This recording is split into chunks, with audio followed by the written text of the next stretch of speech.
Oke, Assalamualaikum warahmatullahi wabarakatuh. Saya atas nama Muhammad Tamsil Haris, nomor urut 25, kelas 11 otomotif. Saya akan mempresentasikan tugas-tugas saya. Yang pertama, tujuan praktek. Siswa dapat melakukan pelepasan dan pemasangan unit kopling. Saya dapat melakukan pemeriksaan unit kopling. Siswa dapat mengetahui hal apa saja yang harus dilakukan saat bekerja. 2. Alat dan bahan. Alat: kunci sokrot, roket, colokan kunci impact. 3. Keselamatan kerja. Menggunakan pakaian praktek, memperhatikan instruksi dasar instruktur, menggunakan alat sesuai dengan fungsinya. 4. Teori dasar. Yang pertama, pengertian kopling. Kopling adalah bagian dari sistem pemindahan tenaga yang digunakan untuk menghubungkan dan menyatukan antara poros penggerak ke poros yang digerakkan, sehingga poros yang digerakkan dapat berputar atau berhenti. 2. Fungsi kopling sebagai penghubung antara roda gigi transmisi dengan poros engkol, menciptakan perubahan tingkat kecepatan dan mesin sesuai dengan kebutuhan pengendara. 3. Kecepatan komponen kopling. Clutch disc, alat kopling. Plot kopling adalah pelumpang antara mesin dan transmisi sebuah plat. Lanjut. Kopling memberikan area permukaan besar terbuat dari bawah gesakan pada kedua sisi pada sisi tengah, terpaling peradaan untuk menyerap kedataran tradisional. S-plane rada gaya, perengan logam besar yang menyiapkan dan melepaskan energi dari putaran shaft dan memutar kopling dengan pada permukaan gerakan dengan kopling.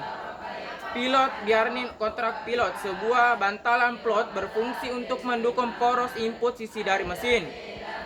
Klota cover display, unit penutup kopling, untuk memberikan tekanan yang dilakukan untuk memegang plat kopling pada roda, gaya untuk menyalurkan daya yang tepat. Plug relay, bantalan pemebas kopling untuk mentransfer gerakan garpu penebas kering ke pegas diafragma untuk membebaskan plat kopling. Clutch release cock, garpu pembebas kopling untuk mengubah tangan mekanis dari akuator agar dapat diteruskan ke rilis bearing. 5. Langkah kerja melepas unit kopling. Saat melepas kopling untuk mendiagnosa, kita gunakan versi berikut. 1. Tandai roda gaya dan kur cover unit penutup kopling dengan suatu tanda titik untuk nantinya pemasangan kembali jika digunakan kembali. 2. Lepaskan baut menggunakan clutch cover unit penutup kopling. Proses roda secara silang dan bertangkap menggunakan prosedur ini untuk mencegah clutch cover unit anil penutup bengkok.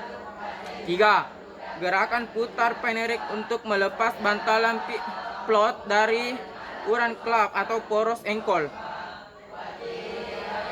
Lanjut. B. Memasang kopling. 1. Periksa baut roda gaya untuk memastikan momen pengencangannya sesuai dengan spesifikasi. Juga periksa lakukan bantalan pilot untuk memastikan hal itu bersih menggunakan alat driver pendorong yang sesuai terhadap was dari pilot. Bearing mendorong bantalan pilot baru ke dalam lubang crankshaft. 2. Tempatkan plat kopling baru pada poros transisi dan memastikan plat kopling dapat meluncur bebas di atas alur poros input transmisi. Pastikan sisi yang benar dari plat kopling ditempatkan terhadap roda gaya. Jika pada pinjas pendan tidak ditandai di sisi gaya, maka biasanya pada bagian pagas beradaan radiasi pada sisi crosser plate atau plat kopling. 3. Tempatkan center cloth, pengepas buat kopling pada silet kopling ke dalam bantalan pilot sehingga antara bantalan pilot dan plat kopling atau garis lurus berpusat sama. Lanjut. 4. Pasangan clutch cover unit setelah plat kopling dengan menyeraskan pada rasek dan lubang baut. Pasang baut clutch cover unit penutup kopling. 5. Kencangkan buat loop cover unit penutup kopling dengan cara beralap dan secara cilang. 6. Terapkan grease gemuk 1 tinggi pada poros garpu dan kontak garpu isolator bagian dalam kasa bantalan dan gelas gemuk. 7. Tempatkan bantalan pemas dan tujuan sisi periksa gerakan kisah ujung pegas diagrama. Sekian dari saya. Assalamualaikum warahmatullahi wabarakatuh.